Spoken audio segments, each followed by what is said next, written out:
Assalamualaikum warahmatullahi wabarakatuh. Pertama saya ucapkan jutaan terima kasih khususnya kepada pengerusi majlis, kepada yang kita hormati Sahibul Samahah Datuk Seri Dr. Asri Zainal Abidin, ataupun lebih ringkasnya lebih dikenali di kalangan kita sebagai Dr. Mazhar, yang saya hormati pengarah Lembaga Asyirah Negeri Selangor, Tuan Haji Rumi, ketua-ketua jabatan dan juga ketua-ketua cawangan yang dimuliakan. Alhamdulillah. Baik, pertamanya saya ingin ucapkan jutaan terima kasih khususnya kepada pihak Lembaga Asyirah dalam negeri di atas jemputan untuk mengadakan forum. Dan saya rasa diskusi pada pagi ini pastilah kita akan mendengar pandangan dan juga buah bicara yang akan disampaikan oleh Sahibul Samahah. Dan mungkin dapat sesuatu yang boleh kita pelajari apabila kita berada dalam ruang ini untuk sama-sama kita memberikan tambah dalam perbincangan yang kita sentuh tentang bicara mufti, kesantunan dalam pendapat dan juga pandangan.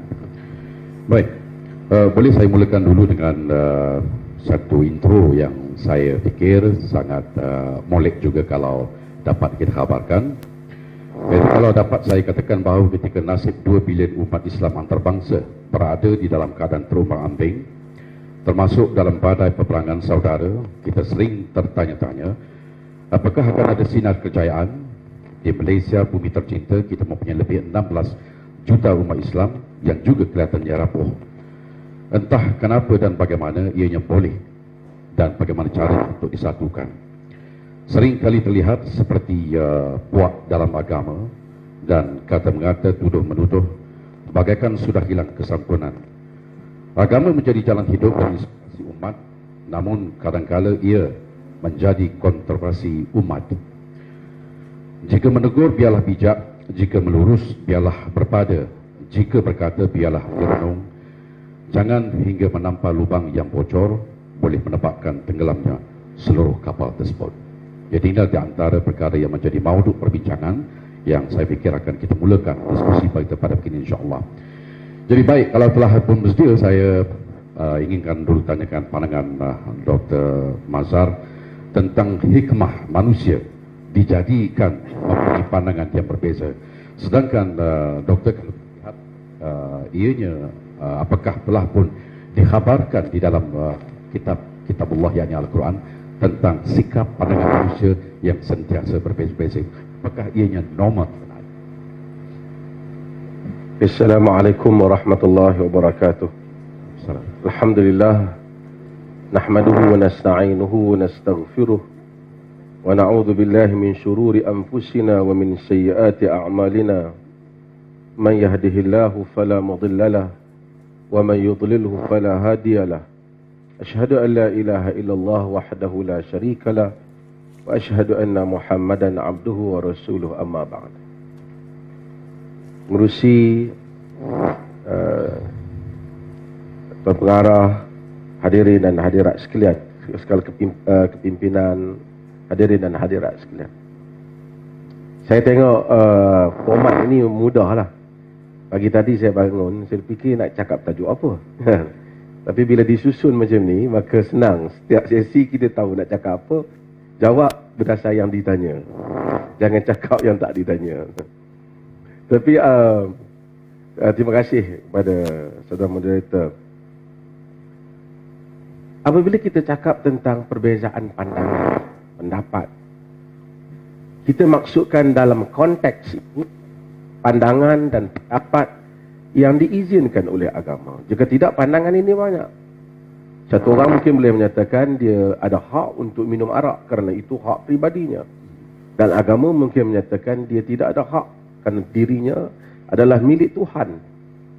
Mungkin dia kata, kita berbeza pandangan, maka masing-masing ada pandangan tersendiri. Pandangan itu satu perbezaan pandangan dalam skop. Secara globalnya, ia satu perbezaan pandangan.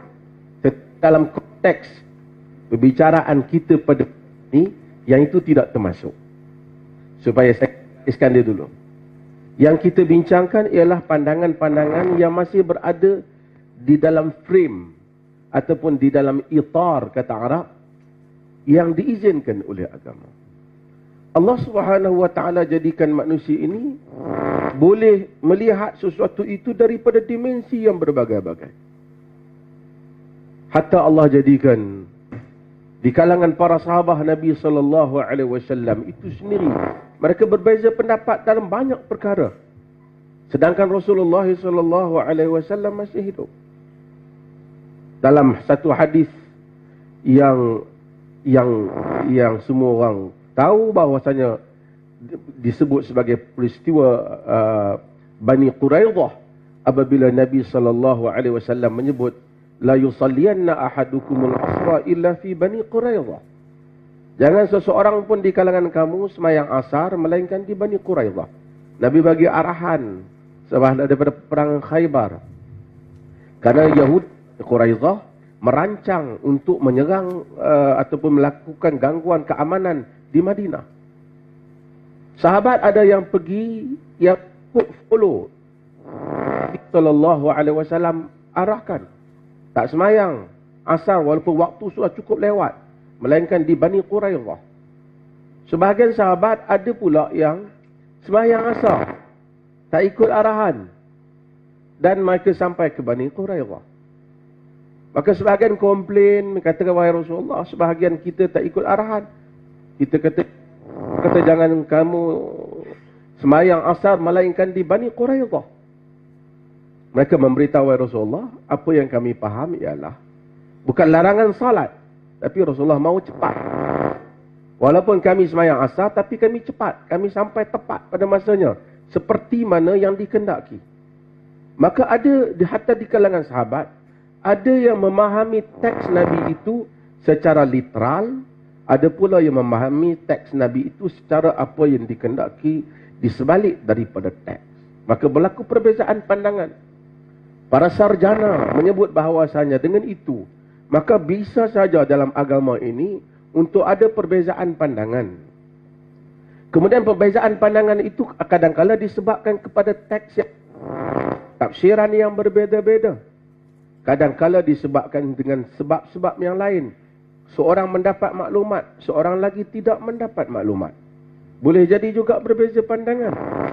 Ataupun seorang mengetahui, seorang lagi tidak mengetahui.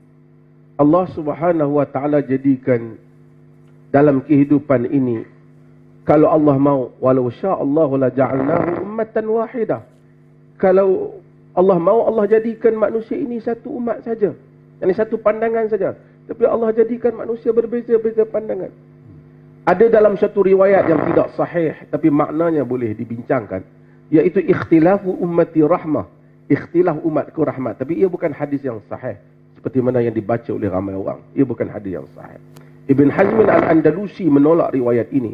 Katanya kalau ikhtilaf itu rahmat, adakah persatuan umat itu maka bala. Tetapi apapun, perbezaan pandangan itu menghasilkan keperbagaian dalam kehidupan ini. Jika satu ulama saja bagi pendapat dan semua orang sama dengan pendapat itu, maka kita tidak akan ada option dalam banyak pandangan, dalam banyak perkara. Jika seorang pemimpin bagi pendapat dan orang lain tak boleh bagi pendapat yang lain, maka dunia tidak berkembang. Berkembangnya dunia ini kerana keperbagaian pendapat. Demikian Islam mengiktiraf dan meraihkan hal keperbagaian. Maka sebab itu berbeza pendapat ialah sesuatu yang biasa di dalam agama. Telah berbeza Abu Bakar dan Umar, dua tokoh yang besar. Telah berbeza Abdullah yang utama, yang dianggap sebagai jago ilmu pada zaman Nabi SAW. Abdullah ibn Abbas, Abdullah bin Umar, Abdullah bin Mas'ud, Abdullah bin Amr bin Al-As. Kesemua ini tokoh-tokoh, mereka juga berbeza pendapat. Dan kadang-kadang sebahagian sebab perbezaan itu, cumanya kita hendaklah tahu kenapa orang itu berbeza pendapat. Kenapa berbeza? Kerana adakah setiap pendapat itu boleh diikuti? Ataupun sebelum kita mengikuti pendapat yang berbeza, kita kena tahu kenapa seseorang melontarkan pandangan itu. Persoalan yang berlaku di kalangan kita, khususnya di dalam agama, ialah seseorang tidak bertanya, kenapa kita berbeza pendapat? Kalau kita nak beli kereta, banyak orang atas jalan raya, kita tengok banyak orang pakai kereta. Kalau manusia ada satu pendapat je, satu jenama kereta je keluar. Tapi banyak kereta. Tapi kalau kita tanya setiap orang akan bagi tahu kenapa dia pilih kereta yang dia naiki. Sehingga kita kata awak pilih kereta ni tak sesuai. Kenapa awak tak beli pakai Mercedes? Dia kata sesuai pada awak, tak sesuai pada saya. Walaupun ia mungkin baik, tapi ekonomi saya ini menunjukkan ia lebih baik. Dan mungkin orang kata, oh saya tak suka dengan kereta ni. Orang cari sebab. Dan hatta orang nak beli kereta, dia tanya kenapa kereta ni saya patut saya beli. Tetapi duka cita dalam pandangan, khususnya yang membabitkan agama, kita tak tanya kenapa saya pakai pendapat ini, saya tak pakai pendapat itu. Sedangkan kereta kita nak bawa kat jalan je. Agama kita menuju Tuhan. Maka dengan itu bukan salah pada perbezaan pendapat, tapi bagaimana kita mengendalikan perbezaan pendapat, melihat pendapat-pendapat yang boleh diterima dan yang mana tidak boleh diterima. Terima kasih. Ya. Terima kasih di atas uraian dan juga pencerahan yang pertama daripada soalan yang telah pun dikemukakan tadi. Dan saya fikir banyak perkara yang boleh kita cuplikkan daripada apa yang telah pun diuraikan oleh Saiful Samah tadi. Dan kata kunci kepada diskusi pagi ini sebenarnya berlegar kepada perbezaan pandangan dan kesantunan. Maka itu telah pun diberikan penjelasan yang saya fikir sangat baik sekali daripada apa yang dijelaskan. Baik, Doktor, kalau kita lihat pendapat juga telah pun mewujudkan, mencetuskan aliran-aliran mazhab tertentu. Soalan saya kepada Doktor, apakah mazhab itu merupakan sesuatu yang banyak hikmah yang tersembunyi yang ramai orang tidak mengetahuinya? Mohon silakan Doktor. Terima kasih. Terima kasih pengurusi. Ini satu diskusi ilmiah yang kita kena melihat, kena hadam perkara ini baru kita faham.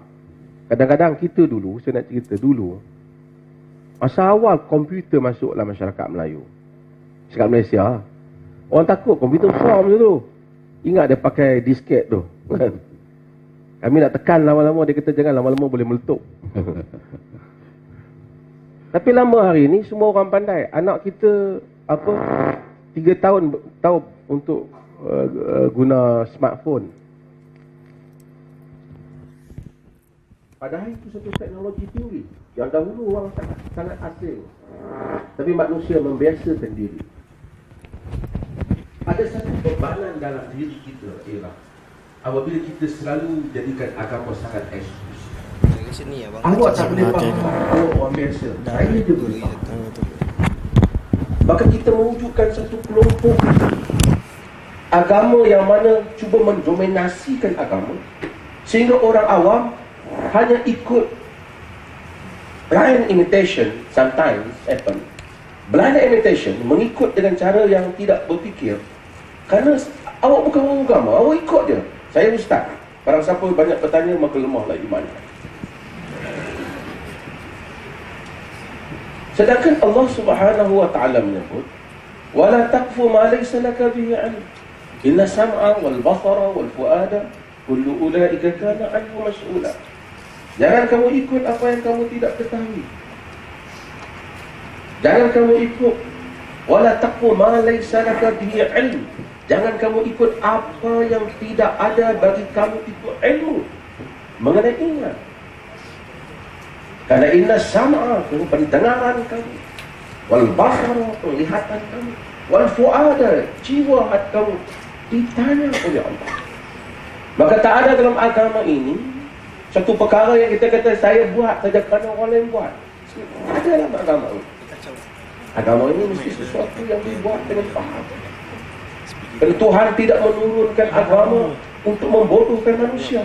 Sebab itu orang yang tidak berakal, maka dia tidak wajib syariat kepadanya. Orang gila tak wajib. Quran mengulangi banyak tempat. Afala ta'qilun, tidakkah kamu berakal? Afala tatafakkarun, tidakkah kamu berfikir? Alam tarau, tidakkah kamu lihat? Supaya manusia melakukan mobilisasi akal, fikiran dan mindanya untuk memahami kehendak-kehendak Tuhan. Ini penting. Maka soal tanggungjawab golongan agama untuk melakukan perjuangan, memberikan pendidikan dan kepahaman supaya manusia bukan menjadi pengikut golongan agama, tetapi memahami agama itu, kerana akhirnya yang akan berdiri di hadapan Tuhan adalah dia dan Tuhan. Dan ini saya cuba bentukkan sebagai mukadimah untuk saya jawab tentang soalan tadi. Apa itu madhab? Ramai orang sebut madhab. Saya mazhab Syafi'i, saya mazhab.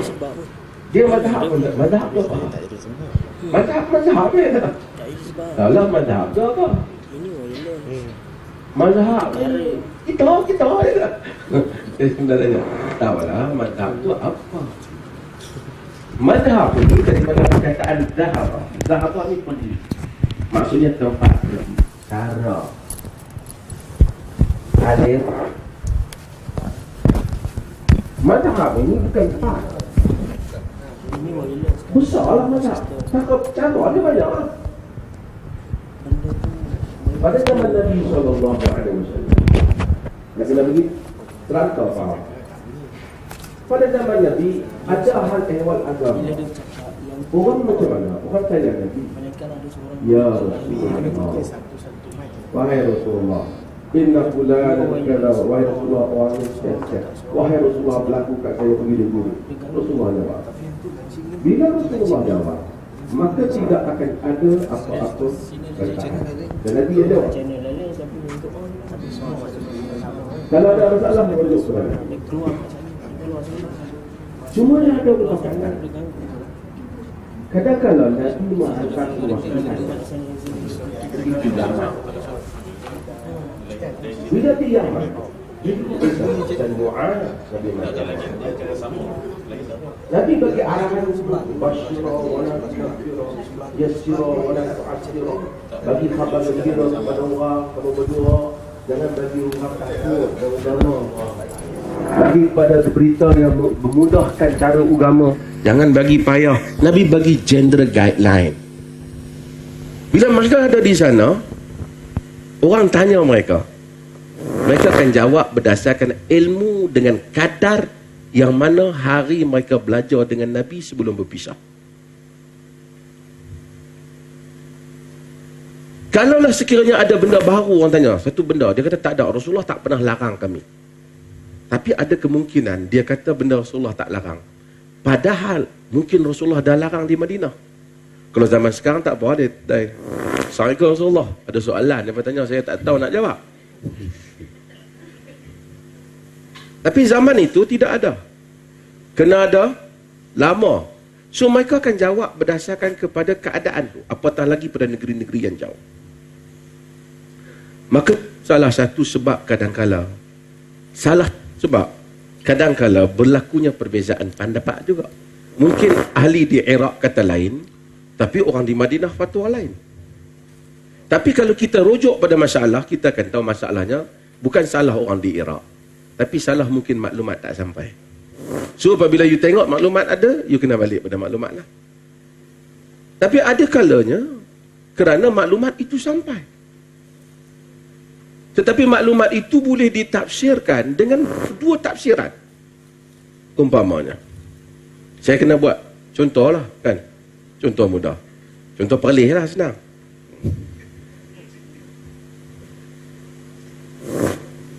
Dalam hadis Nabi SAW sebut tentang zakat yang wajib, dan Nabi menyebut zakat-zakat ini ialah merujuk kepada makanan, dia panggil qutul asasi, bahasa ataupun staple food, makanan asas, seperti gandum,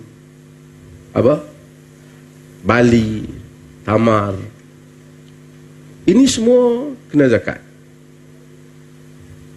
Dalam mazhab Syafi'i, dia nas yang sama juga. Dia wajibkan padi, kena zakat lah, zakat padi. Bagi orang yang ada gandum, zakat gandum. Tapi dalam mazhab Abu Hanifah, dia meluaskan nas itu. Dia kata tujuannya ialah supaya hasil, kerana ada ayat Quran, apa saja yang keluar daripada bumi, akhrajalakum minal ard, yang keluar daripada wa ma tumbitu minal ard, apa saja yang tumbuh daripada bumi ini, maka dia adalah termasuk perkara yang patut dibalikkan tanggungjawabnya kepada Tuhan. Di Malaysia dulu umpamanya, bila orang sosialis komplain, Dr. Yusof Qaradawi tulis, komplain sebab di mana keadilan Islam apabila pesawah padi yang miskin, yang tak apa kaya kena zakat, toki kelapa sawit tak kena zakat.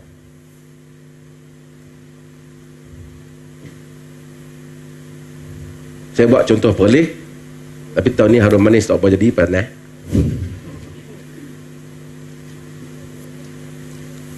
Kalau ada 100 pokok harum manis, mungkin pendapatan dia musim tu 120,000. Harum manis kilo boleh pergi RM20. Ambil sebiji dekat setengah kilo, sekilo lebih dekat sekilo. Bendang punya luar buat habis tu mungkin 40,000 lah. Kalau toki bendang kena, toki harum manis tak kena zakat. Walaupun nas ada, tapi Abu Hanifah punya pandangan lebih luas. Bukan kerana Imam Syafi'i tak jumpa, Abu Hanifah tak jumpa dalil yang Imam Syafi'i sebut tentang masalah, kerana Abu Hanifah dulu mazhab dia, Syafi'i kemudian tentang dalil yang sama, tapi ia melihat tujuan zakat itu. Maka sebab itu diperoleh, kerana dia tidak terikat dengan mazhab Syafi'i, kita fatwa toki harum manis kena zakat. Kerana itu lebih mencapaikan matlamat, tujuan daripada nas. Bukan saja melihat kepada zahir, tapi melihat kepada tujuan nas, yang apa yang hendak dicapai daripada nas. Balik, maka dengan itu muncul berbagai-bagai mazhab. Kadang-kadang nas yang sama, tapi tafsiran yang berbeza. Perkataan aula mastumun nisa umpamanya, ataupun kamu sentuh menyentuh wanita. Sentuh menyentuh ni lamasa dalam bahasa Arab ialah sentuh. Tapi boleh juga lamasa atau lamastumun nisa dipahami sebagai persetubuhan. Nas yang sama, Imam Syafi'i kata sentuh batal wudu. Abu Hanifah kata sentuh tidak batal wudu. Yang batal ialah persetubuhan. Maka ada keluasan dalam pandangan. Imam Syafi'i mazhab dia kata kerana di sana ada qiraat au lamastumun nisa. Tak ada lamas, memang sentuh. Atas dasar qiraat, antara hujahnya umpamanya. Tapi dalam Abu Hanifah ada digunakan hadis yang diriwayatkan umpamanya dalam oleh ahli-ahli hadis, masuk dalam Sunan Abi Dawud, bahwasanya Aisyah radhiyallahu anha menyatakan bahwasanya qabbala an-nabiy sallallahu alaihi wasallam ba'da azwajihi summa qama wa shalla. Nabi cium sebagian isteri dia kemudian bangun dan salat.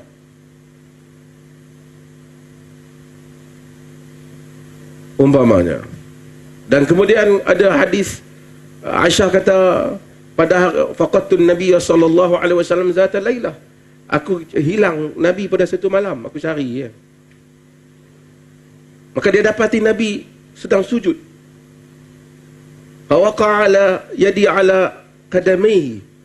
Jadi Nabi dia tepukkan tangan Nabi sallallahu alaihi wasallam. Nabi sedang sujud. Dan Nabi tak kata la Aisyah duduk sembahyang pegang batal. Pada dia dengar Nabi sujud, Nabi baca Allahumma inni a'udzu biridhaka min sakhatik wa bi mu'afatika min uqubatik. Dalam hadis yang diriwayatkan oleh Imam Muslim. Ya Allah, aku berlindung dengan afiatmu daripada hukumanmu.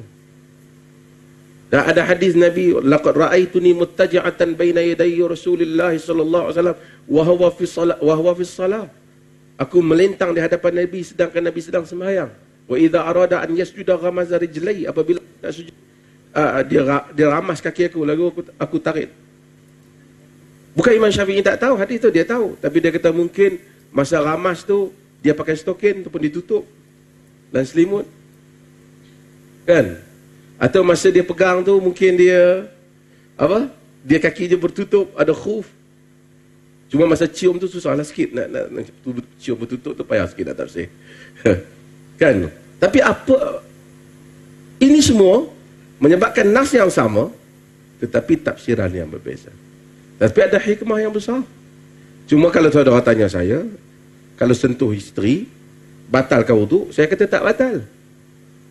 Tapi kalau satu orang jumpa, dia kata, saya mazhab Syafi'i batal. Saya tak kata, tak apalah, kita mazhab Syafi'i batal.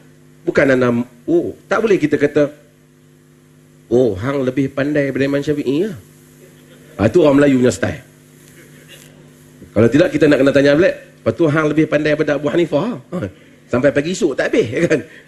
Itu bukan intellectual discourse. So, tanya saya pendapat tak batal. Tapi kita tak kata, hang yang kata batal itu bodoh. Kita tak kata. Kerana itu ada satu pandangan yang muktabar dalam mazhab.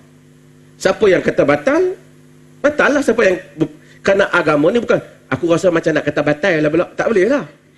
Dia mesti based on keyakinan. Apa yang awak convince. Kan? Tak boleh. Saya bila kita pergi Mekah, kita tukar asal mazhab supaya tak batal nak tawaf. Ini bukan masuk ahli UMNO keluar alipah. Ini adalah suatu keyakinan. Kalau kita yakin batal, batal lah. Kalau tak batal, you tawaf, you kena. Kalau yakin batal, kena ambil uduk lah. Kalau you yakin tak batal, maka artinya, tak batal lah. Dia tak batal di Malaysia, tak batal di Mekah. Kalau you yakin batal, dia batal di Mekah, batal juga di Malaysia. Tak ada kot sana pakai lesen Saudi, sini pakai lesen Malaysia. Ini agama. Tapi saya nak ceritanya tak apa. Ini mazhab. Kenapa berlaku perbezaan? Kadang-kadang nas yang sama. Tetapi sudut yang dilihat itu berbeza. Berbeza. Banyaklah contoh dalam hal ni. Tetapi sudut yang dilihat itu berbeza. Dan tidak ada dulu pada zaman Nabi SAW, saya beritahu. Orang, saya panjangkan sikit hal yang nak bagi faham. Orang tanya Nabi. Okey. Bila Nabi tak ada, orang tanya siapa? Orang tanya sahabat. Sahabat ada pandangan yang berbeza di kalangan mereka. Kerana ada teks Nabi yang boleh ditafsir lebih daripada satu makna. Ibnu Abbas sering mempunyai pandangan yang agak longgar. Sebab tu Abu Ja'far al-Mansur, apabila diminta pada Imam Malik supaya tulis kitab Muwatta', dia kata jauhilah kelonggaran Ibnu Abbas dan kerasnya Ibnu Umar. Ibnu Umar keras pandangan dia. Sampai ambil uduk, air kena masuk dalam mata. Ibnu Abbas terkena dengan longgar pandangan. Kerana kecenderungan dia, tapi di atas nas. Tapi tidak pernah ada siapa kata, kalau hang pergi mengaji kat Ibnu Abbas, hang jangan duk pergi mengaji kat Ibnu Umar. Tak pernah orang kata, kalau hang dah pergi mengaji dengan Abu Bakar Siddiq, jangan duk tanya Umar bin Khattab. Umar bin Khattab, Ali bin Abi Talib, Uthman bin Affan, semua adalah jago-jago ilmu. Tidak ada pada zaman itu orang yang kata kalau belajar dengan dia ni, jangan belajar dengan dia ni. Padahal mereka tu semua lebih hebat daripada imam-imam mazhab. Kemudian mazhab itu muncul. Mazhab ni sebenarnya banyak, tapi mazhab yang prominent, yang muncul, dia muncul disebabkan apa sebab? Dia muncul kerana sebelum tu banyak mazhab. Al-Auza'i, As-Sawri, macam-macam mazhab. Tapi yang kekal sebagai satu mazhab yang diwarisi dengan begitu besar, 4. Salah satu sebabnya ia kekal kerana dia ada anak murid yang bagus. Ditulis dan macam. Bila mereka muncul, kenapa orang bergantung pada mereka? Kerana orang tak ada ilmu, orang nak kena tanya terus. Kerana Quran kata, fas'alu ahla dzikr. Tanyalah orang yang tahu. Jadi kita kena tanya tahu. Imam-imam mazhab ialah imam-imam yang alim. Abu Hanifah, tahun 80 lah ya Abu Hanifah. Abu Hanifah meninggal tahun 150. Lepas Abu Hanifah ialah Imam Malik. Imam Malik meninggal tahun 179. Ni hijrah. 179 hijrah. Artinya mereka ni semua 100 tahun selepas daripada Nabi SAW. Lebih. Imam Syafi'i lahir pada tahun Abu Hanifah meninggal, iaitu 150 hijrah. Dan meninggal pada tahun 204 hijrah. pada tahun 214 Hijrah lahirnya Imam Ahmad bin Hanbal. Pada tahun 164 Hijrah lahirnya Imam Ahmad bin Hanbal. 241 Hijrah meninggalnya Imam Ahmad bin Hanbal. Artinya mereka ni sezaman. Cumanya Imam Abu Hanifah, Imam Syafi'i tak sempat jumpa dia, Imam Ahmad pun tak sempat jumpa dia, dan Imam Malik tak pernah jumpa dia. Tapi Imam Syafi'i jumpa dengan Imam Malik dan Imam Ahmad jumpa dengan Imam Syafi'i. Tidak ada permusuhan di kalangan mereka. Dan tidak pernah di kalangan mereka menyebut, kalau hampa mengaji dengan aku, jangan pergi mengaji dengan orang seorang lagi. Tak pernah dah. Tak pernah. Kata Imam Syafi'i, An-nasu fil fiqh iyal ala Abi Hanifah. Manusia dalam fiqh itu adalah merupakan pengikut ataupun terhutang budi, ada keluarga daripada Abu Hanifah. Kata Imam Syafi'i, idza dzukiral ulama fal malikun najm. Apabila disebut ulama, maka maliklah bintangnya. Imam Ahmad, dia puji Imam Syafi'i. Dia kata, Syafi'i linnasu kasyamsu lil ard. Syafi'i untuk manusia itu bagaikan matahari untuk bumi ini. Kata Imam Syafi'i, ma taraktu Baghdad rajulan afqah min Ahmad bin Hanbal. Aku tidak meninggalkan Baghdad seorang lelaki yang lebih faham fiqh daripada Ahmad bin Hanbal. Mereka berbeza. Siapa yang lebih lajak daripada laju, lebih kuah daripada sudu? Sudu kuah sudu. Pengikut kemudian. Kalau hang mazhab Hanafi, hang jangan kawan aku mazhab Hanbali. Kalau hampa mazhab lain, jangan ikut dia. Dia kemudian. Golongan fanatik kemudian. Yang mengapikan umat Islam. Yang tidak melihat ini adalah khazanah daripada kekayaan agama. Okay, terima kasih. Terima kasih, Doktor. Satu yang jelas diberikan oleh doktor tadi, bagaimana perbezaan pandangan itu sebenarnya merupakan sesuatu yang normal, merupakan sesuatu yang memang berlaku di dalam empat mazhab. Dan bezanya mereka pada waktu itu, doktor, saling menghormati antara satu sama lain, perbezaan pandangan. Tetapi yang menjadi masalahnya di dalam konteks masyarakat kita ini adalah tidak berlaku kesantunan tersebut. Jadi bagaimana kalau dapat doktor berikan sedikit panduan bagaimana supaya wujud saling menghormati antara satu sama lain. Saya rasa masalah pertama, ramai orang tak tahu bahawasanya dia pun bukan, setengah orang tu dia fanatik. Fanatik ni, agama ni tak salah. Kita ikut mazhab Syafi'i, ikut mazhab tak salah. Tapi yang salah ialah fanatik. Fanatik dalam erti kata kita tak mau mengiktiraf bahawa saja kemungkinan pandangan mazhab kita itu lemah, ataupun kemungkinan banyak cara boleh dibuat macam saya kata tadi, ataupun kemungkinan ada pandangan yang lain yang lebih kuat. Saya nak sebut beberapa contoh mudah.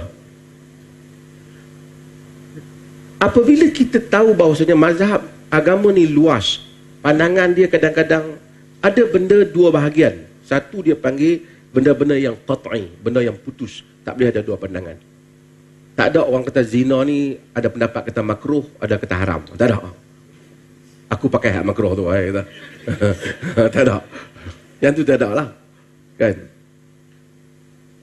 Arak ni tengoklah, kata, kalau sekiranya minum duduk dalam bilik seorang-seorang, tak kacau orang, ada kata makruh.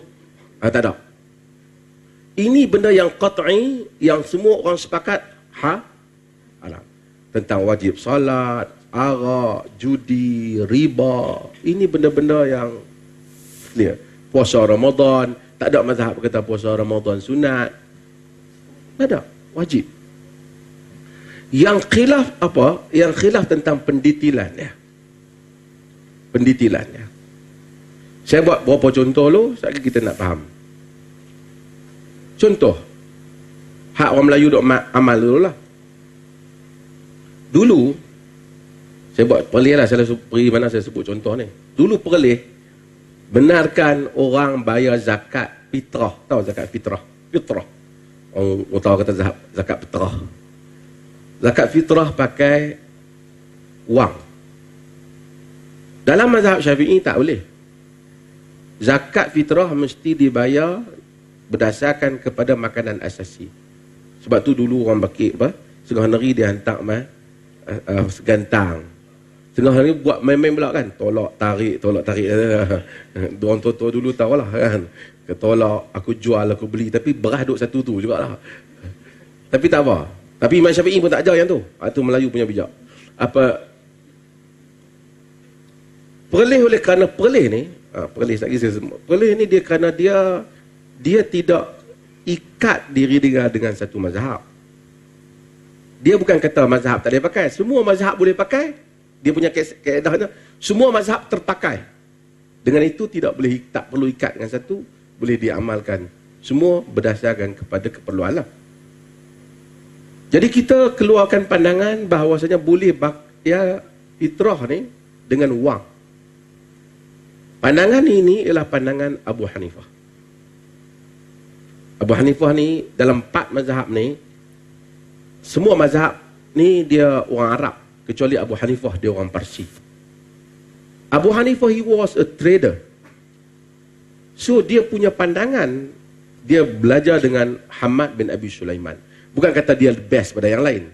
Tapi oleh kerana dia peniaga, banyak kalau tuan-tuan tengok pandangan-pandangan moden di barat yang membabitkan soal muamalat, banyak ambil daripada mazhab Hanafi kerana dia agak kongruent dengan western punya kehidupan hari ini.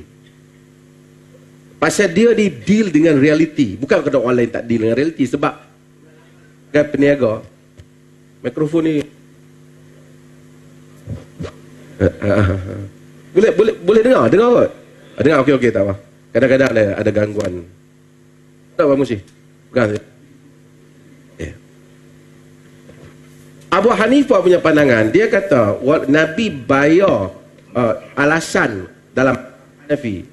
Nabi bayar tu, bukan Abu Hanifah saja, semua mazhab Hanafi berpendapat. Nabi dulu, dia bayar fitrah tu, pasal dulu ni, memang negara orang Islam, dia tak ada mata wang. Zaman Nabi tak ada mata wang. Bukan ada duit, cap. Rasulullah tak ada. Sistem jual beli ketika itu dia banyak lah. Mata wang dia ambil daripada beberapa kerajaan Rom, Parsi dan kerajaan-kerajaan yang ada emas dan perak, dan juga barter trade. Bagi gandum, saya dapat daging. Bagi gandum, dapat baju. Dan itu normal. So kalau orang Islam dapat satu pakai miskin dekat nak raya, dapat 10 gantang, dia ambil satu, dia beli baju, benda tu sistem yang berlaku. Dan Nabi tak suruh bayar mata wang kerana itu tak boleh didapati. Sekarang cuma apabila mata wang ada, mata wang lebih praktikal. Boleh bayar kata.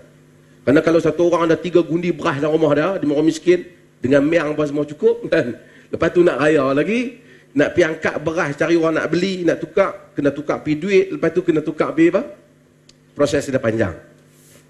So, dalam mazhab Hanafi, dia kata okey boleh bayar duit. Mazhab Syafi'i tak. Mazhab Hanbali juga tak boleh. Kerana tidak ada, semuanya sa' minat tamar, sa' minat sa'id. Dan hadis, segantang daripada tamar, segantang daripada bali. Nabi sebut. Tapi dia kata bukan itu tujuan dia. Dia dah maksud dah. Kita perlih masa lalu, kata boleh bayar pakai mata wang. Ikut kadar harga berah. Oh, masa tu perlih sesat. Keluar mazhab. Tahun 40-an lebih lah. Tapi hari ini, satu Malaysia pakai, dan itu keluar daripada mazhab Syafi'i. Sebab tu masa keluar, bayar tu debak saya tak Syafi'i. Okey, tapi pandangan yang akhir di kalangan Syafi'i tak. Contoh sama juga dalam mazhab Syafi'i. Dia jual beli, kita kena sebut dia pada bai' mu'atah. Kita bila jual beli, kita sebut saya jual ataupun saya beli. Saya selalu buat cerita ni. Ada seorang Cina di Bukit Mentajam. Saya pergi kedai dia, dia jual mangkuk pinggan. Kalau beli mesti dia akan habaq, saya jual, saya beli. Dia Islam tak masuk, dia masuk mazhab dia. Saya selalu kata, you mazhab Syafi'i oh. Dia suruh saya pula kata, cakaplah lu beli. Dia takut tak sah. Imam Syafi'i tak salah. Itu satu tafsiran. Bukan saya nak persendakan pandangan tu. Tapi sekata Cina tu. Kerana dia kata, tijarah, untuk adanya tijarah antaradin minkum. Jual beli yang berlaku redha di antara kamu. Kan? Ila antakuna tijaratan antaradin minkum. Jual beli yang redha. Kan? Apa tafsiran redha? Saya ambil barang, saya tak boleh lah kata, awak kena beli kan. Saya jual. Bukan kita rampas sesuka hati dan kita berikan wang dengan saya beli dengan rela hati. Abu Hanifah dalam mazhab dia lihat bahawasanya siapa? Datuk Sri Zaidan. Datuk Sri, tahu tak Datuk Sri boleh masuk Datuk Sri?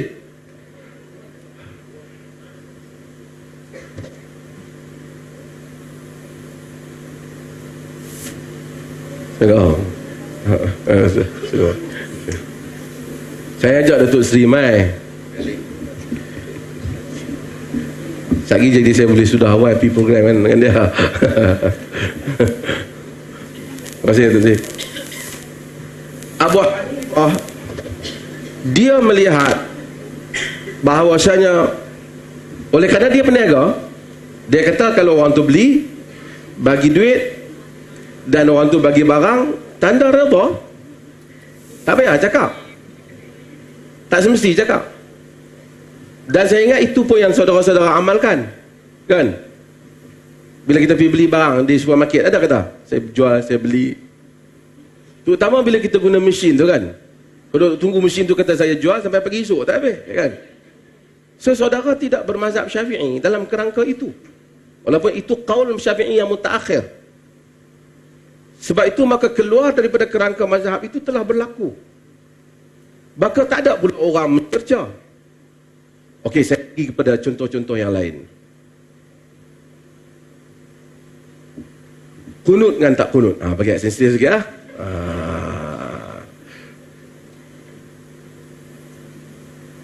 Dalam mazhab Syafi'i, dia kunut bagi setiap solat subuh. Mazhab lain, termasuklah terutama mazhab Ahmad bin Hanbal, Hanbali, Abu Hanifah, mereka tak kunut. Orang tak kunut ni bukan kaitan dengan perleh. Tuan-tuan pergi ke Masjid India pun tak kunut. Orang yang tak santun tu apa? Dia kata siapa tak kunut, wasabi.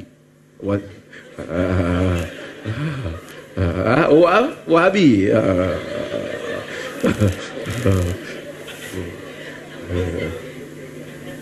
Ini adalah pandangan mazhab. Ini pandangan mazhab. Kerana di dalam Bukhari memang ada hadis Nabi kunut. Qanatan Nabi SAW fi salatil fajr, salatil subh. Nabi kunut pada solat subuh, riwayat Anas. Tapi ada riwayat juga Nabi kunut pada solat asar, pada solat zuhur. Jadi kunut ini ditafsirkan oleh ulama-ulama dalam mazhab lain ialah kunut nazilah. Yang Nabi buat khusus untuk Ra'il dan Zakwan.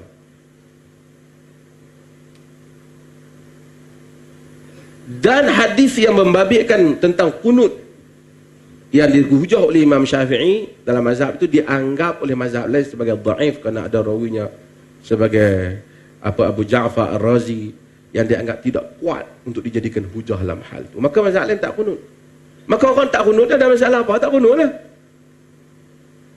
Pergi ke perleh, tak kunut, dia kata Allah sesat dah, tak kunut dah. Itu yang tak santun. Bila pergi Masjidil Haram, dia keluar-keluar, dia kata hari pertama dia tak tahu, baru ke pertama pergi Mekah. Hari ni Tok Imam lupa kunut. Tapi memang dia tak kunut. Tapi tak ada pula sujud sahwi. Dia balik sembang di bilik dah. Duk pagi esok dia sembahyang tak kunut lagi. Tak kunut 2 hari dah. Dia tanya pasal apa tak kunut, aku ingat dia Wahabi ya. Itu yang salah. Ini yang tak santun sebab kita tidak menangani ilmu dengan ilmu. Kita sepatutnya tanya kenapa kita kunut. Bukan tanya hang kunut ke tak? Hang tu kunut pasal apa?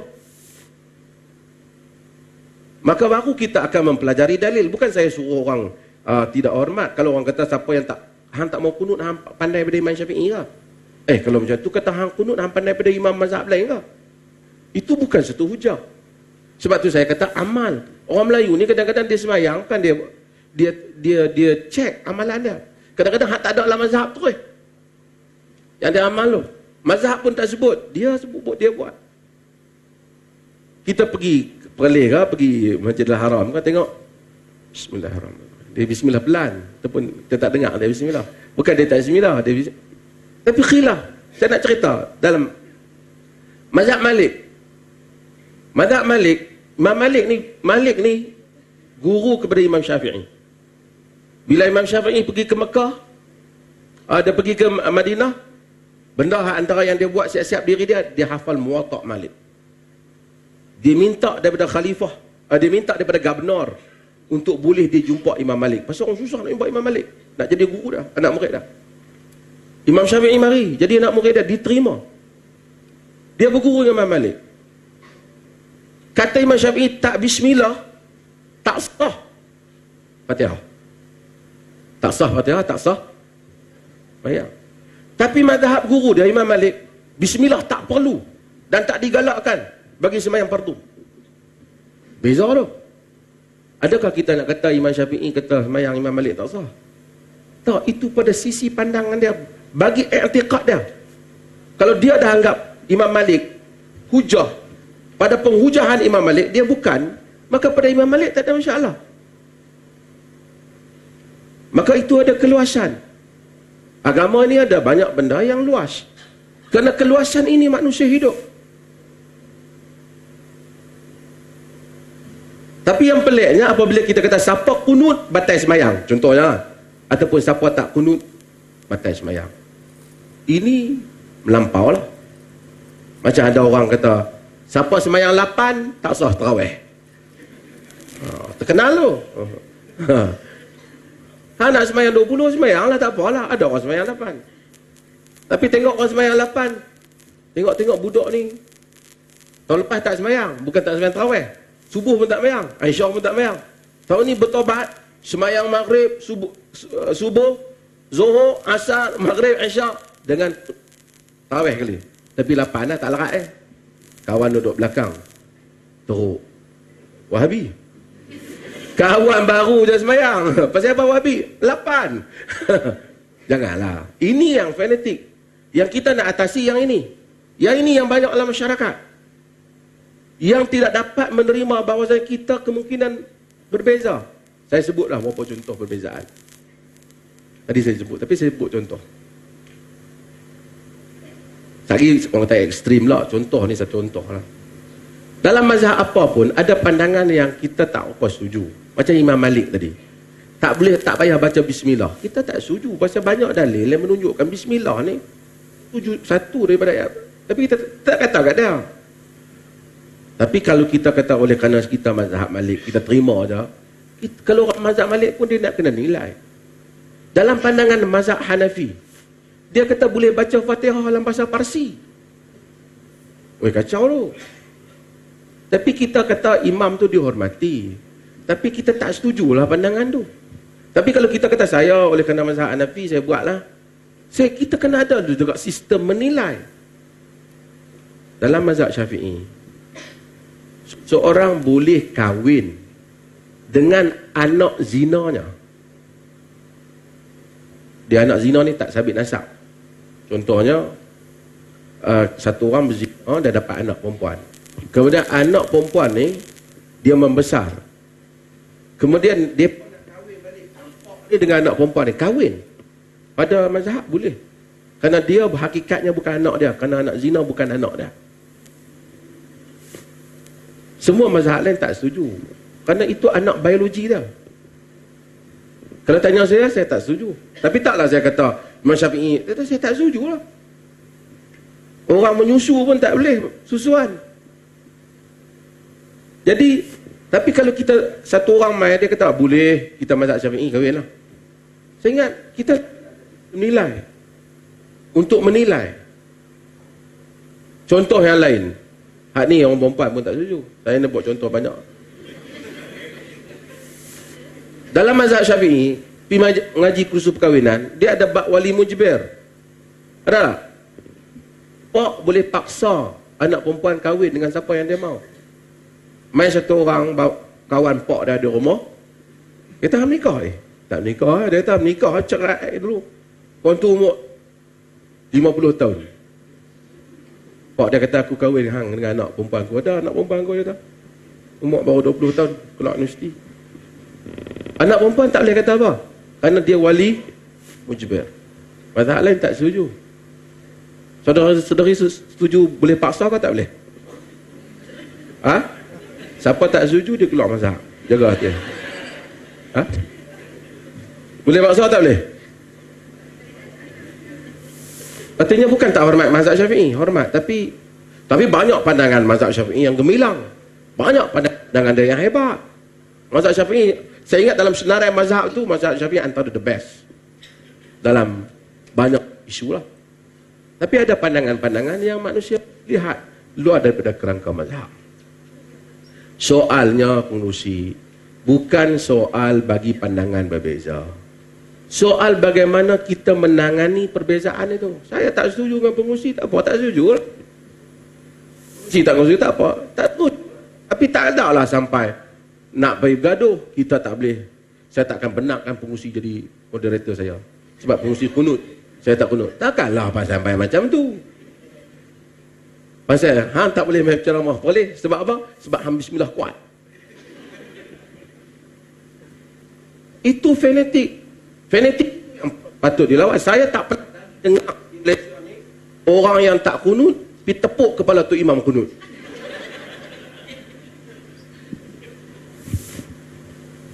Tapi ada pandangan yang saya bagi tahu tak ada dalam mazhab, yang dianggap sebagai mazhab. Lagi saya sebut kemudian. Contoh lagi pengurusi saya sebut. Yang tak ada dalam mazhab. Contohnya arwah. Tak ada. Mazhab Syafi'i tak benarkan. Ada berkata kitab Syafi'i. Tak, dalam mazhab Syafi'i tak benarkan. Kitab dia semua tak benarkan.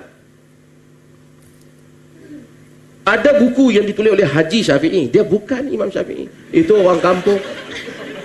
Dia keturunan Jawa. Agam ada. Kalau orang mati, kita pergi hantar makan kat dia, bukan kita piti bayar lauk dia. Itu lambang ukhuwah kita. Isna'u li ali Ja'far ta'aman qad ja'ahum ma yashghuluhum. Buat untukkan keluarga Ja'far makanan, telah datang pada mereka perkara yang menyusahkan mereka apabila Ja'far meninggal. Dalam hadis Tirmizi, Ibnu Majah, sahabat Nabi suruh sahabat hantar makan kat dia, bukan makan rumah dia. Tapi kita kawan ni mati, malam penuh kita makan rumah dia. Dia kata hang tak kesian ke mak pak hang, kalau hang kesian buat kenduri sedap sikit. Kita yang nak makan. Ini tak ada mazhab Syafi'i, kitab-kitab Melayu pun tak ada. Adapun apa yang diadatkan oleh kebanyakan manusia itu daripada mengadakan jamuan sebelum dan selepas ditanam ia akan mayat, itu adalah makruh yang dibenci oleh agama. Disebut dalam kitab Jawi Ulama. Syekh Dok Petani sebut yang sama. Orang Melayu buat. Kalau kita larang, dia kata kita mazhab Syafi'i. Tak ada kaitan. Pagi tanam, malam boleh makan. Toge pun 3 hari. Mayat lagi cepat lagi. Tapi saya nak ceritanya ialah ini adalah sesuatu yang tak ada kaitan dengan mazhab. Tapi tokoh mazhab keluar daripada ada pandangan yang berbeza dengan mazhab. Al-Imam Al-Ghazali umpamanya, dia tulis dalam Ihya Ulumuddin, dia kata alangkah baiknya jika mazhab Syafi'i itu sama macam mazhab Malik dalam soal air. Imam Nawawi umpamanya, Imam Nawawi agak terang mazhab Syafi'i. Tapi Imam Nawawi dia sama dengan pendapat mazhab lain berhubung dengan najis anjing. Ni orang Melayu sensitif ni. Orang Melayu anjing sensitif. Kan? Anjing lintas. Orang Melayu, sebab tu bila ada orang pegang anjing tu, Allah, bising nak kemak lah. Kesian budak tu pun kali tu dia buat apa kan. Lepas tu hak lain dia buat, dia pun tak guna pasal dia pernah pegang anjing. Ada doktor veteriner tanya saya, macam mana saya ni orang Islam, anjing sakit saya boleh pegang ke tak? Sebab apa? Sebab tak boleh pegang najis. Kan? Saya kata, macam mana dia nak bersuci diri dia sendiri bila dia buang najis? Pasal dia tak boleh pegang najis. Tuan faham tak? Hari-hari pegang najis. Dalam mazhab Imam Nawawi, dia anjing dan babi. Babi dalam mazhab Syafi'i, kalau kena Najis dia kena basuh 7 kali termasuk satu air tanah. Dalam mazhab dia sama, basuh macam mana kita basuh najis lain, macam tu kita basuh. Sebab hadis hanya sebut tentang anjing saja, dia tak tentang Nabi. Hadis saya selalu sebut dah. Anjing saja. Kan jilatan anjing. Faghsil sab'amarat ulahunna biturab. Basuh 7 kali, satunya dengan air tanah. Babi dia tak sebut. Cuma Imam Syafi'i kata, kalau anjing pun 7 kali satu air tanah, babi lagi teruk. Cuma kata Nawawi, tapi untuk nak kata babi lebih teruk tu atas alasan apa? Maka dengan itu mazhab lain, kalau orang kena nak bekas, katalah kita pi. Buat contohlah. Kita pi sewa satu apartmen mana orang, ada lah pinggan-pinggan orang tinggal kan. Kita pun takutlah tak pergi pinggan ni dia pernah makan apa? Makan khinzir ke kita? Apa makan? Dia kata khinzir. Khinzir ringan sikit pada babi tapi benda sama lah. Kan? Kalau kau ada orang pernah makan babi, jadi nak kena pergi cari air tanah, tak? Kalau ikut Imam Nawawi, dia mazhab Syafi'i dan juga mazhab yang lain, basuh, hilang kesan, boleh guna. Tak perlu air tanah. Sebab air tanah itu hanya disebut bagi kes anjing. Cuma Imam Syafi'i kias dengan babi. Ada sebab tu kita belanja begitu banyak. Pasal nak ikan tu dengan apa? Air tanah tu. Cuma kalau tanya saya tak perlu belanja banyak tu. Pakai mazhab Imam Nawawi dan mazhab-mazhab lain. Basuh. Yang perlu ialah jilatan anjing ataupun bekas anjing. Kalau Imam Syafi'i kata hak mana basah daripada anjing lah. Dari segi saintifik, yang virus yang boleh dibuang dengan tanah tu ialah yang membabitkan anjing, bukan khinzir. Sebab tu hadis tu sebut anjing umpamanya. Imam Nawawi, mazhab Syafi'i bagi pandangan yang berbeza daripada imam dia. So isu berbeza mazhab ni tak ada masalah. Isunya bagaimana kita nak menangani perbezaan itu. Terima kasih. Terima kasih diucapkan kepada penjelasan yang diberikan oleh baru nak tukar bateri. Saya bersama. Patut kemarin dulu. Gurau-gurau tak apa. Boleh. Daripada apa yang dijelaskan tadi, sebenarnya daripada 4 mazhab itu menunjukkan kekayaan yang ada di dalam Islam. Maka ianya tidak seharusnya dijadikan perbezaan dan juga perpecahan di kalangan umat Islam. Jadi cantik sekali apa yang telah pun saya bersama jelaskan. Pun begitu, ada juga yang bertanya. Dia kata bahawa rumpun yang menyebabkan mazhab ini berbeza-beza. Seperti contoh dia kata di Nusantara, Syafi'i. Kalau di sebelah atas, Hanafi. Jadi persoalan yang ditanya oleh masyarakat, apakah mazhab ini boleh disatukan ataupun boleh ditukar-tukar pegangan mazhab? Silakan Anda. Okey. Ada orang ramai marah kepada Muhammad bin Abdul Wahab. Saya nak sebut sikitlah. Dia mazhab Hanbali. Sebab orang kata dia dia Wahabi lah, macam lah kan.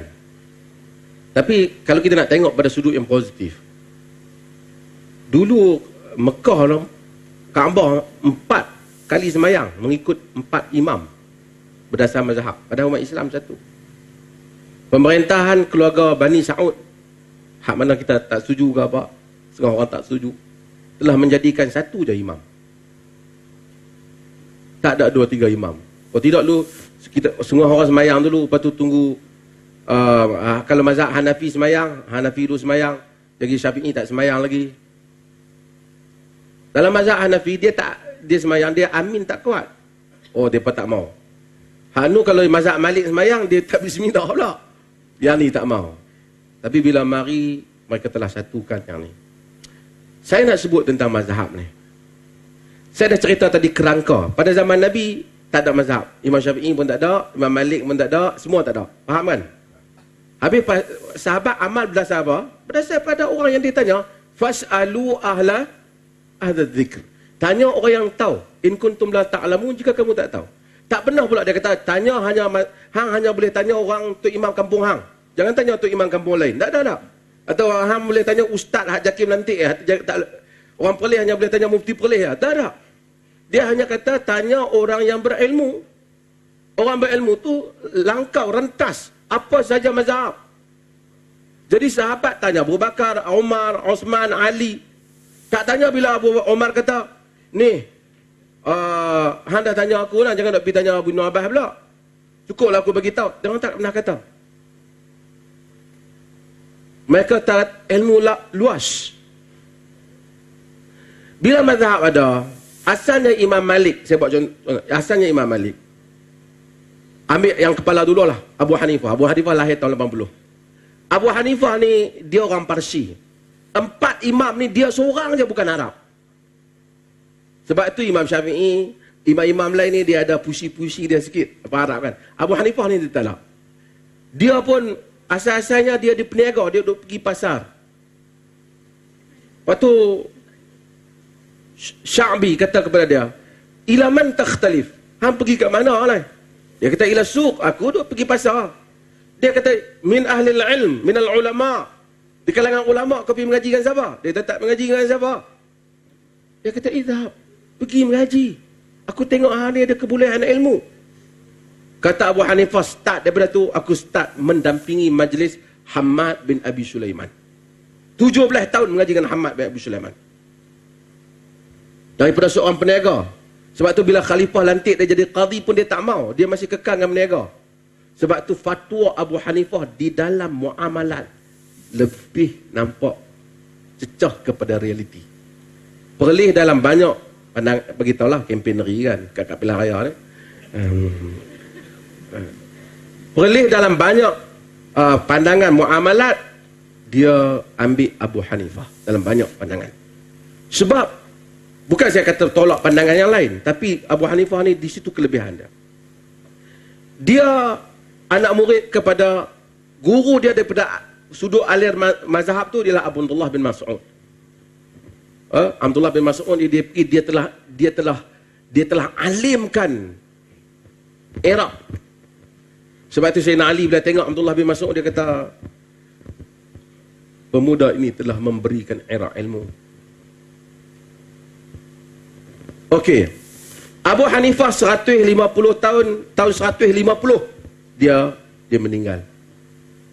Dia meninggalkan anak murid yang ramai. Dia terkenal, majlis dia dialog. Dia tak one way mengajak Abu Hanifah. Dia sentiasa majlis dialog.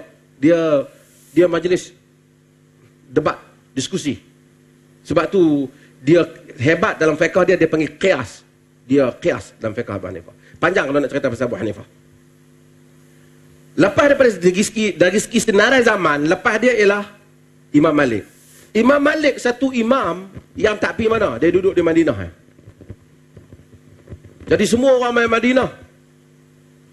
Bahkan ada hadis yang sebut tentang orang akan tak dapati tidak ada alim melainkan alim Madinah. Akbad yatribun nasu akbadul ibil. Manusia mengemara jauh untuk mencari orang alim dan tak dapati melainkan alim Madinah.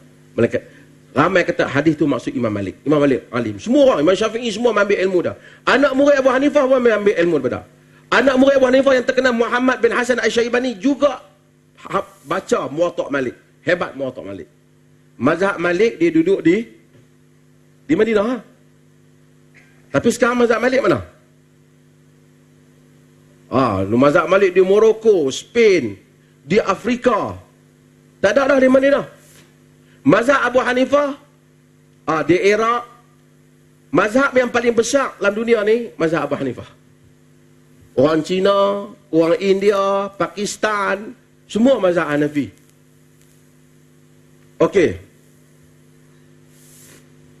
Mazhab Malik ni kita pun heran macam mana mazhab Malik boleh tak ada lah dia. Patutnya mazhab Malik kena duduk di kita pergi Madinah sekarang mazhab Malik kan.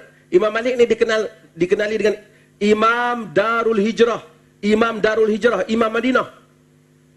Dia tak pernah pergi ke lain. Semua anak murid, guru dia orang Madinah. Sebab tu salah satu kaedah hujah Imam Malik yang ditolak oleh mazhab lain, dia panggil amal atau amal ahli Madinah, amalan orang Madinah. Kalau Imam Malik tengok satu hadis tu tak sama dengan amalan ahli Madinah, Imam Malik dia ragu dengan kesahihan hadis tu. Saya buat satu contoh. Dengar lah, tapi kena mengaji banyak sikit lagi, jangan pening. Imam Malik tak terima puasa 6. Kan? Puasa 6 tau, puasa 6. Puasa 6 Syawal. Lepas kita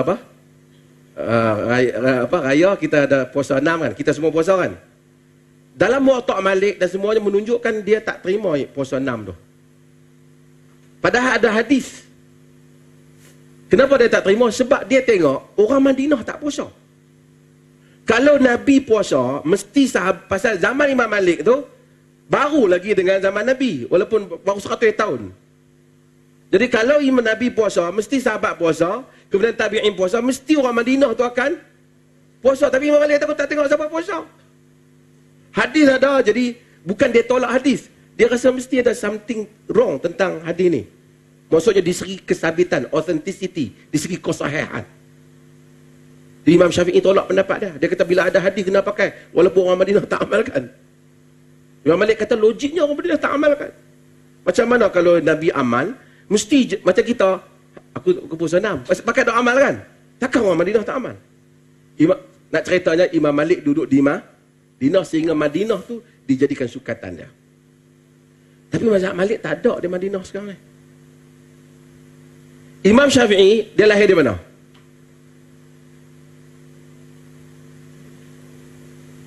Ni mesti bukan mazhab Syafi'i. Dia daripada mana? Tadi saya sebut, siapa sebut dia? Palestin. Kemudian dia balik ke Mekah. Dia belajar di Mekah.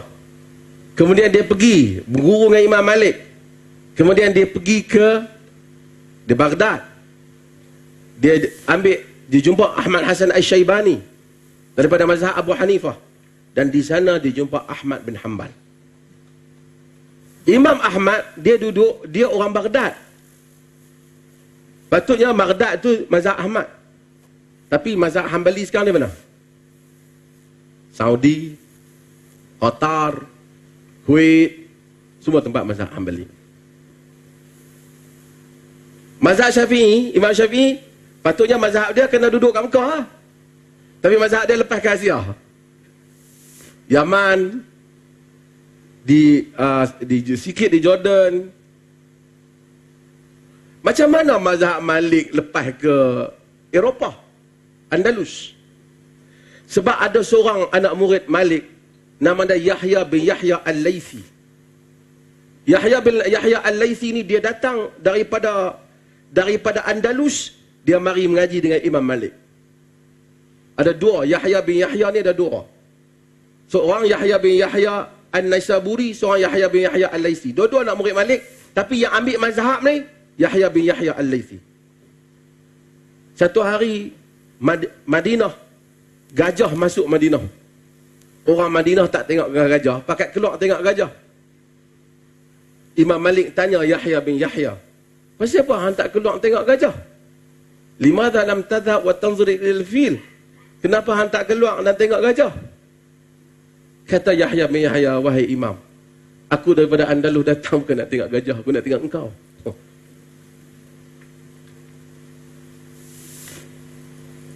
Kata Imam Malik, semoga Allah jadikan kau ilmu, berikan ilmu. Dia bawa balik ilmu ni ke Andalus. Sehingga jadilah Morocco, Algeria, kesemuanya sekarang mazhab Malik. Kena ketokohan Yahya bin Yahya. Dulu, hampir berapa ratus tahun, mazhab Syafi'i lah yang menguasai Mekah dengan Madinah. Sebab itu ada orang yang taksub dalam mazhab Syafi'i, termasuk, tak mahu sebut, Al-Imam Subki.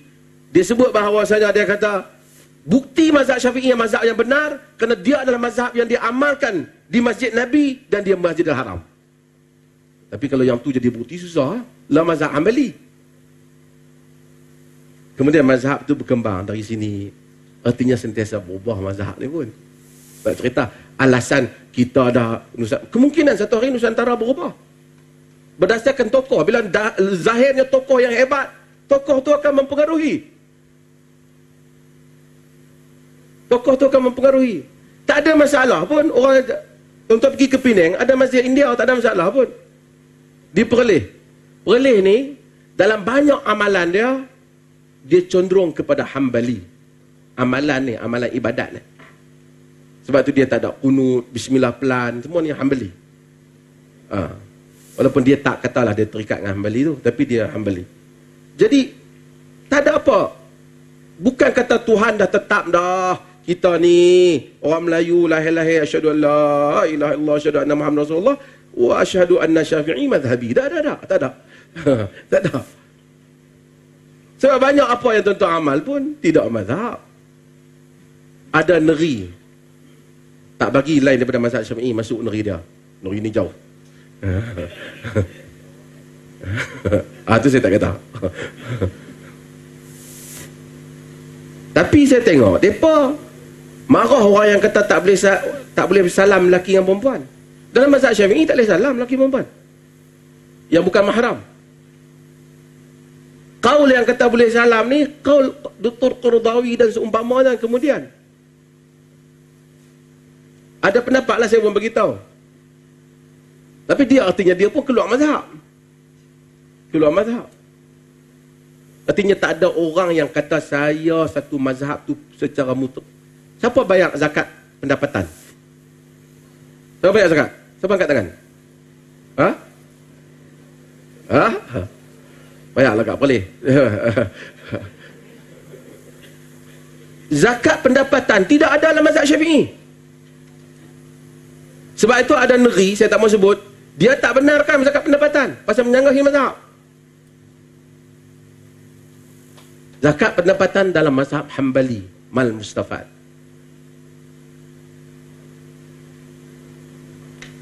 Pasal apa boleh tukar mazhab? Masa bayar tu niat tak saya keluar mazhab Asad? Kenapa? Sebabnya patutnya kita tak ada barrier semua ni. Ini khazanah Islam yang luas. Bila ada dalil, kalaulah pakcik yang buat bendang tu kena zakat, gaji sebulan 10,000, 6,000, setahun pendapatan 72,000, pakcik bendang tu 12,000 setahun, dia kena, kita tak kena, tak padan. Maka mal mustafad kita bayar zakat. Jadi katanya fungsi soal zon ni ialah soal yang bukan besar untuk. Terima kasih banyak. Oi, sikit lagi ya. Masa panjang saya jawab Tapi bagus sistem ni ya. Dan kali saya nak pergi ceramah tempat lain macam ni, bagi soalan mesti tanya kita. Jadi kita okey, baik.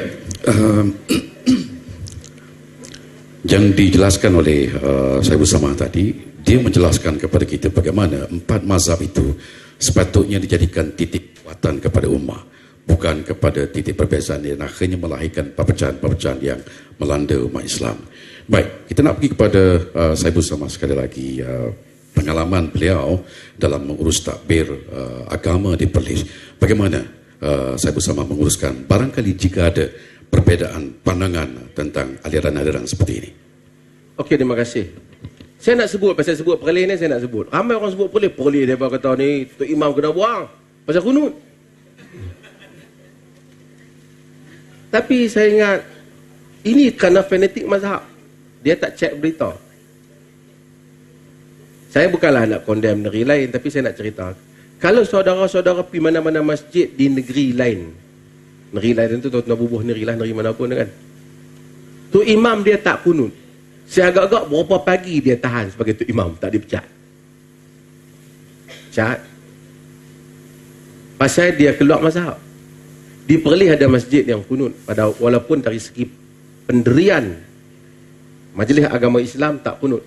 Bukanlah kata kunut tu haram, macam pandangan mazhab tadi lah. Tak kunut kita sama macam Masjidil Haram, Masjid Nabawi, Masjid Nabi, kita tak kunut. Di atas alasan kunut ni untuk kunut nazilah. Tapi kita tak pecat. Yang kata pecat tu kita suruh tanya, habak mai, siapa dia yang hak kena pecat tu? Tapi kalau ada tu imam tu ponting selalu, kemudian cara kebetulan dia pun tak kunut, dia pun kunut, lepas tu dia kena pecat, dia kata sebab saya kunut. Tu cerita dia masalah lain, dia pindah pergi mazhab lain lah. Boleh secara pegangan dia ialah dia tidak terikat dengan mana-mana mazhab daripada yang empat. Bukan dia menolak mazhab yang empat. Maksudnya kita pegang kita terima keluasan tu. Bahkan kadang-kadang kita keluar daripada 4 tu. Saya selalu buat contoh pasal ni Datuk Seri Syahidah anda sini, saya dah buat permohonan untuk negeri Perlis ni tiap-tiap minggu boleh tiap-tiap hari surat negeri lain hantar tentang masalah anak tak cukup bulan. Kahwin 6 bulan kemudian dapat anak. Bila dia pergi mana-mana, dia akan dibinkan dengan pendaftaran akan binkan dengan Alhamdulillah. Dah kahwin kan? Besok dah pok pun dah taubat, dah pergi Mekah taubat. Dapat pula anak kedua, adik dia, bin dia lah. Kalau dia Abu Bakar, bin Abu Bakar. Bila masuk sekolah, anak nombor 1 tanya, pasal apa abang bin lain, adik bin lain, abah? Abah dia nak jawab apa? Abah dia duk suruh dia pergi mengaji Quran, jadi baik, taat Allah. Dia kata, abah dengan mak lu jahat. Memang dah. Dia bangkitkan balik aib dia. Lepas tu cikgu pun tengok, oh bin Abdullah, empak dia bin nama Abu Bakar, ni anak tak elok Sampai masuk sekolah menengah, sampai masuk universiti, sampai nak kahwin, bangkit balik, pak dia mati. Kes ni sampai berhimpun hari raya, berhimpun perjumpaan keluarga. Abang kita ni bukan elok kan anak. Aib yang disuruh tutup oleh agama, kita tak tutup sepanjang ayat dia. Pandangan mazhab saya tahu, dalam mazhab Syafi'i. Tapi Perlis memilih pandangan mazhab yang lain. Bahawasanya, kalau bapa tu lah kahwin dengan mak dia, dan dia mengaku tu lah anak dia dari segi biologi, boleh dibinkan kepada dia. Ini fatwa Hasan al-Basri, banyak fatwa Yusuf al-Qaradawi, antara bangsa. Itu menyelamatkan aib. Kita kata kalau macam tu menggalakkan orang berzina, sekarang ni orang duk berzina, tak boleh daftar pun duk berzina juga. Tak ada kaitan dengan itu.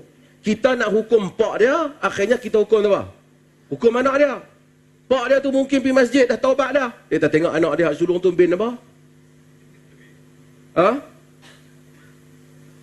Maka kita minta supaya dibolehkan. Seluruh Malaysia ni punya banyaklah file kat pejabat saya ni. Tiap-tiap minggu. Minta supaya anak mereka kesian. Nak pergi daftar, anak duk tanya. Lepas tu orang tahu, malu nak pergi sekolah. Tengok bin lain.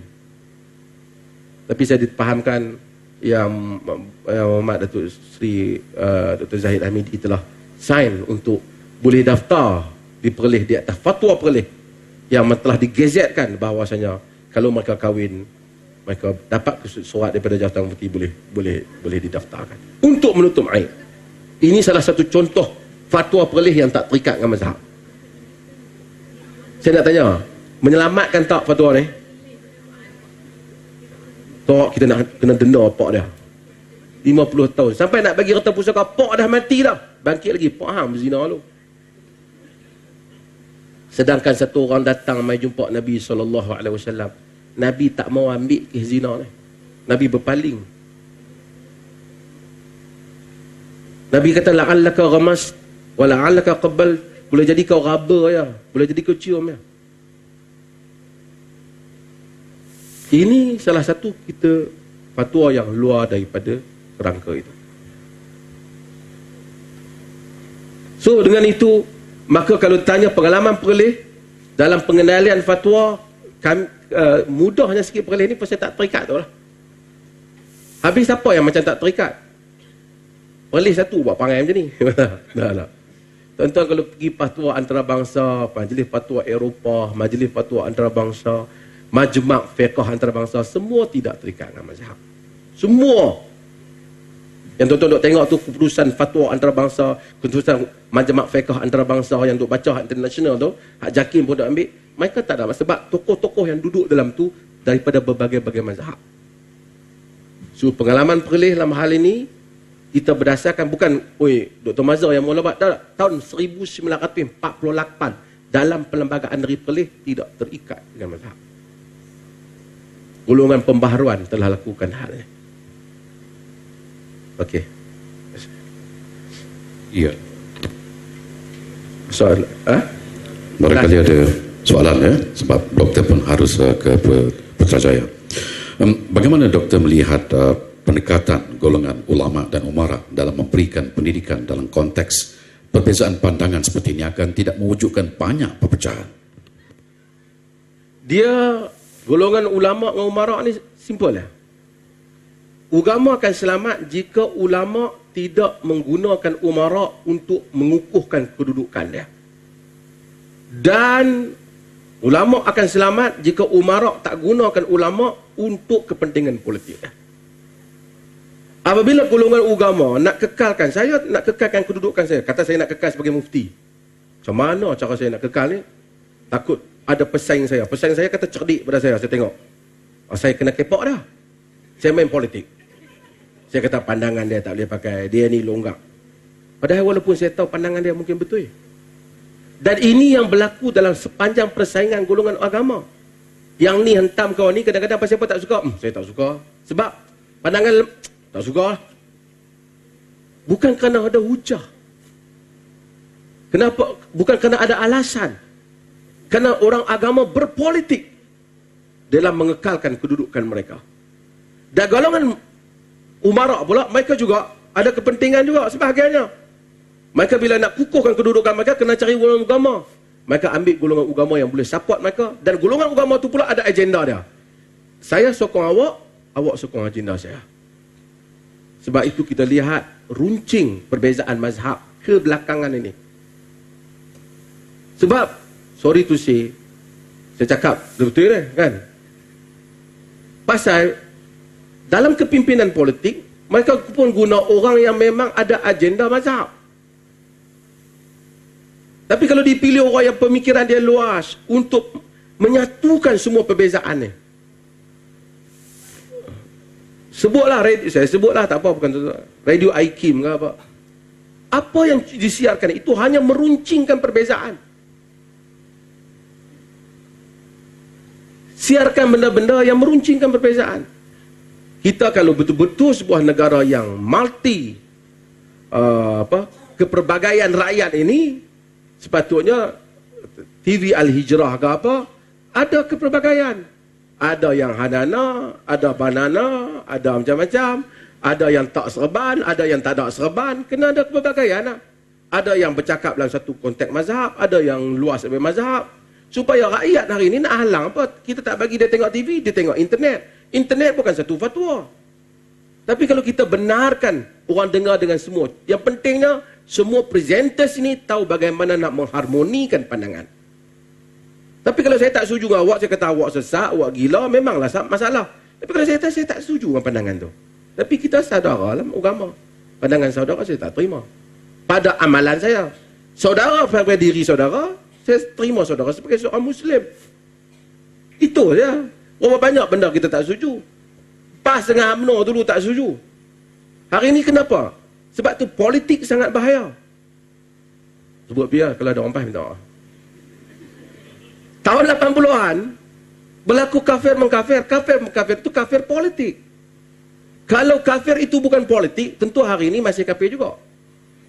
Tapi hari ini baru kita tahu bahawasanya pimpinan menyebut bahawasanya menukar kerajaan itu tidak disuruh oleh agama. Kalau hal ini disebut sejak 80-an, tentu tak berlaku berapa banyak peristiwa memali, peristiwa apa. Minta maaf lah saya bukan. Tapi akhirnya baru kita tahu, sebenarnya ini semua tak ada. Sebab tu bahayanya pentafsiran politik terhadap agama. Tapi hari ini saya rasa lebih matang lah tafsiran tu. Okey, semua PAS dengan UMNO boleh duduk sekali. Saya bukan orang UMNO. Dan saya pun bukan orang PAS kan. Tapi saya kawan dengan orang UMNO. Saya pun kawan dengan orang PAS. Baik belakang kan. Tapi saya nak ceritanya ialah perbezaan. Saya banyak pandangan, saya berbeza dengan UMNO. Semua orang tahu Datuk Seri Syahidan mungkin tak setuju sebagian saya bagi pandangan. Tapi dia sebagai sahabat belakang. Makan tak pernah kami kafir mengkafir kan. Semayang sekali Datuk Seri Syahidan kata kita sunnah kan. Jadi tak ada masalah. Sebab apa? Berbeza tu tak ada masalah. Kalau orang politik pandai, patut pemimpin yang bagus. Ialah pemimpin yang dapat menyatukan perbezaan ini. Dia menyantuni pihak ni dan dia menyantuni pihak ni. Dan dia minta sebuah bahasa-bahasa yang ini kita pilih pegawai boleh kempen ya. Kita pilih pegawai KDN ke apa. Dia tibai orang tu, tibai orang ni. Mudah sangat. Orang beza pendapat asyik kafir je kan. Ini masalah, tapi tak apalah, dah berakhir. Orang tanya saya, apa siapa yang pergi buat debat? Bukan kita buat debat. Saya satu orang yang tak mau berdebat ni. Zaman muda saya, lah tahu apa tua saya, tapi zaman muda saya 30-an dulu, tak larang dah berdebat ni. Bukanlah saya kata belagak, tapi alhamdulillah sepanjang debat tu tak ada lah pula kalah mati kan. Tapi bila dah jadi mufti, orang duk cabar-cabar nak debat, tapi bila dengar sampai nak jadi kafir ni, kafir ilmu, kafir ni masuk neraka. Dan orang itu boleh pula masuk dalam TV, ada pula kadang-kadang orang politik baik dengan dia. Saya rasa ini tak kena. Sebab itu orang politik kena berbaik dengan individu yang dapat. Perbezaan ada. Kita tak suruh orang fikir satu, tapi hendaklah ada keluasan dalam menerima kepelbagaian. Terima kasih pengurusi. Saya minta berhenti setakat ni sebab saya nak kena ke tempat lain. Terima kasih banyak. Mudah-mudahan Allah Ta'ala rahmat. Kunci saya ialah terima perbezaan. Cumanya sebagai Muslim, kita agama ni, kita nak beli handphone, kita pergi duduk berjam duk cek. Tanya bagus tak bagus, original tak original. Nak beli kereta, berapa kali cek. Beli rumah, tengok berapa kali pergi cek. Tengok bukan beli. Ini agama yang kita nak amalkan setiap hari. Ceklah dalil-dalil yang kita amal. Adakah kalau saya buat yang ni selaras dengan nas, ataupun saya sekadar ikut-ikutan saja. Jangan mengikut, tapi memahami dan beramal. Kemudian setelah kita faham dalil kita kuat seumpamanya, kita tidak fanatik dengan menghukum orang secara sewenang-wenangnya, tetapi dengan melihat keluasan agama. Terima kasih banyak. Waalaikumsalam warahmatullahi wabarakatuh. Terima kasih khususnya kepada saya bersama. Terima kasih di atas penjelasan, huraian dan juga pencerahan yang telah pun diberikan. Jadi dengan itu saya kembalikan pengerusi majlis. Silakan.